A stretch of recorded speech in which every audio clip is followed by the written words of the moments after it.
কিছুদিন প্রচণ্ড গরমের পর গত দুদিন হলো সিলেটে বৃষ্টি হচ্ছে আর আবহাওয়াটা অনেক ঠান্ডাই ছিল। তাই আমি মনে মনে ভাবছিলাম বিকেলে কিছু নাস্তা বানানো যাক। আমার কাছে মনে হচ্ছিল ফ্রিজে কিছুটা পরিমাণ নারিকেল ছিল, সেই নারিকেলটা দিয়ে একটা পিঠা বানাবো। তাই ভাবলাম ফ্রিজ থেকে দুধ বের করে রেখে দিই আর তার সঙ্গে নারিকেলটাও। এই দুধ ও নারিকেলটা আমি দুপুরবেলা বের করে রেখেছিলাম, মানে দুপুরে খাওয়ার পর ঘুমানোর আগে। আর যখন আমি দুধগুলো জ্বালাইতে গেলাম আমি তো অবাক হয়ে গিয়েছি, দুধগুলো একদম ছানা হয়ে গেল। তাই আমি দুধগুলো ছানা বানিয়ে ফেললাম।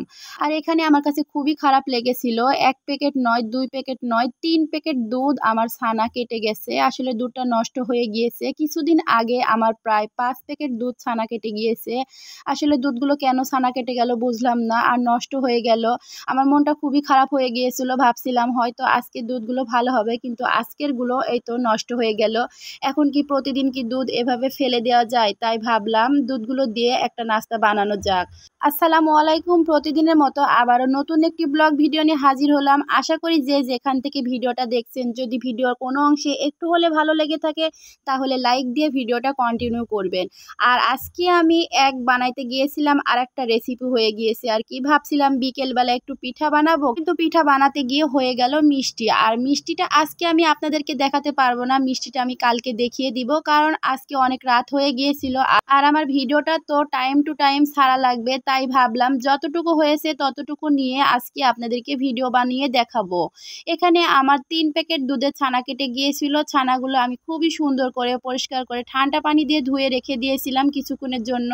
একটা নরম সুতি কাপড়ের মধ্যে রেখে দিয়েছিলাম। আমি 1 ঘন্টার মতো ছানাগুলো কাপড়ের মধ্যে রেখে দিয়েছিলাম। আসলে আমি আজকে আপনাদেরকে রেসিপি শিখাতে চাচ্ছি না, আসলে রেসিপি তো সবাই জানে, ছানার মিষ্টি, ছানার সন্দেশ এগুলো তো অনেকেই বানাতে পারে। আর আমি আমার মতো করে বানিয়ে নিলাম। আমি এখানে ছানার মধ্যে সুজি, গুঁড়া দুধ, চিনি এগুলো দিয়ে দিয়েছিলাম, তার সঙ্গে তরল দুধটাও দিয়েছিলাম। আর এগুলো দিলে ছানার মিষ্টিগুলো খেতে কিন্তু অনেক ভালো হয়, মিষ্টিটা অনেক সফট হয়। আমি এর আগেও একবার বানিয়েছিলাম, এর দুধ সেমভাবে নষ্ট হয়ে গিয়েছিল, তাই ফেলে দেওয়া দুধের ছানা দিয়ে বানিয়ে নিয়েছিলাম মিষ্টি। সেম আজকেও এই কাজটাই করছি, কিন্তু সেদিনকে ভিডিওতে আপনাদেরকে দেখানো হয়েছিল না। তাই আজকে ভাবলাম আজকের ভিডিওটা আপনাদের মাঝে শেয়ার করব, তাই তো শেয়ার করে ফেললাম।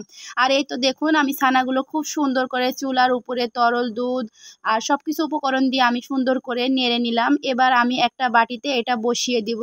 এটা খুব সুন্দর করে সেটিং করা লাগবে। আমি একটা স্প্যাচুলার সাহায্যে সুন্দর করে সেটিং করে নিচ্ছি। আর এটা কিন্তু এখনো হয়নি, আমি নর্মাল ফ্রিজে রেখে দিয়েছি। আমি কিছুক্ষণ পরে এটা কাটবো আর কেটে দেখব কেমন হয়েছে। তবে কালকে আপনাদেরকে আমি ভিডিওতে দেখিয়ে দিব এই মিষ্টিটা আমার খেতে কেমন হয়েছে। আর এই তো দেখুন খুব সুন্দর করে সেটিং করে আমি রেখে দিয়েছি। এটা প্রায় 1 ঘন্টা বাহিরে ও 1 ঘন্টা ফ্রিজে রেখে দিব।